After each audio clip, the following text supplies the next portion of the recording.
ભાભરમાં ફરી ત્રાટક્યા 3 મકાનોના તોડ્યા છે તાળા। શિયાળાની પોષ મહિનાની કડકડતી ઠંડીમાં ભાભર વિસ્તારમાં તસ્કરો તરખાટ મચાવી રહ્યા છે। ત્યારે હમણાં થોડા સમય પહેલા થયેલ ચોરીનો ભેદ ઉકેલાયો નથી, ત્યાં વધુ એક ચોરીની ઘટના સામે આવી રહી છે, જેમાં ભાભરની માધવ સિટી સોસાયટીના 3 મકાનોના ગત મોડી રાત્રે કોઈ અજાણ્યા ઇસમોએ તાળા તોડી તરખાટ મચાવ્યો, જેમાં શિક્ષક અશોકભાઈ આસલના મકાનના દરવાજાનો નકુચો તોડી મકાન અંદર પ્રવેશ કરી અજાણ્યા ઇસમોએ સેટી પલંગ તેમજ તિજોરી તોડી અંદર રહેલ વસ્તુઓ વેરવિખેર કરી અંદાજે રોકડ રૂપિયા 10,000 તેમજ ચાંદીની લકી ઝાંઝરી વગેરે ચોરી કરી નાસી ગઈ।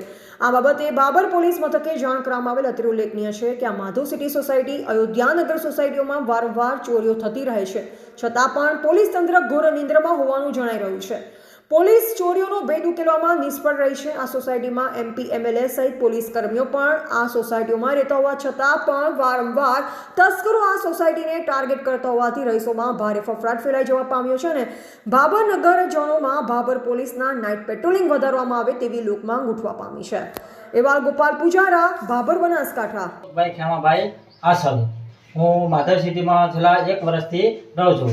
આજે રાત્રે મારા ઘરે રાત્રે 3 અને 3 થી 3:30 વચ્ચે તાળો તોડીને ચોરી થયેલી છે।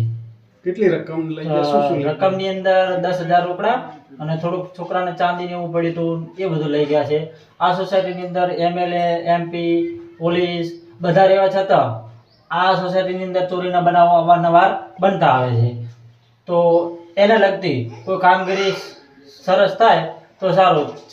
આજે રાત્રે 3 ઘરે તાળા તૂટ્યા, એક સામેના મકાને ત્યાં ડબલ લોક એટલે થયો ને પછી મારા ઘરે તૂટ્યું અને રાત્રે 3 થી 3:30 વચ્ચે બનાવ બને તે 4 વાગે બારે રાત્રે ઘરેથી પણ અહીંયા આવવું પડ્યું।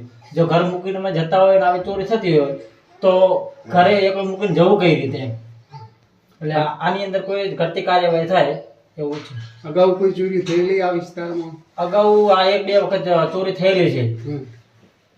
એ પકડાયા આપણે માહિતી પકડાયા નથી એટલે જ આ બીજી વખત થઈ જાય। પકડાયો તો અત્યારે આ અહીંયા ઘરે ચોરી થઈ સિટીમાં મકાન છે, પહેલો મકાન તૂટ્યું બાપજીનો જાસનવાડાના, એમને નથી ના તૂટ્યું એટલે આ લોકો અહીંયા આવીને આ મકાનને લોક તોડ્યું, લોક તોડતા ન તૂટ્યું તો પછી સામેથી લોકોએ આખો પેલો શું કહે અને મજાગરો ખેંચી લીધો અને અંદર જઈ અને તિજોરી લુગડા તિજોરી ખોલી, તિજોરીમાંથી લોકોએ જે પૈસા હતા કંઈક 10,000 રૂપિયા લીધા છે, બીજું કંઈક છોકરાને પહેરવાનું હોય પાયલને ફાયલને જે હોય એ બધું ચોરી કરી દે। જો આ સોસાયટીની અંદર આ સરકાર ભાજપની હોય અને આ સોસાયટીની અંદર MP MLA રહેતા હોય અને PI ખુદ રહેતા હોય છતાં જો ચોરી થતી હોય તો પોલીસની નિષ્ક્રિયતા છે એટલે સાબિત થાય છે કે પોલીસ પણ આમાં ભળેલી છે।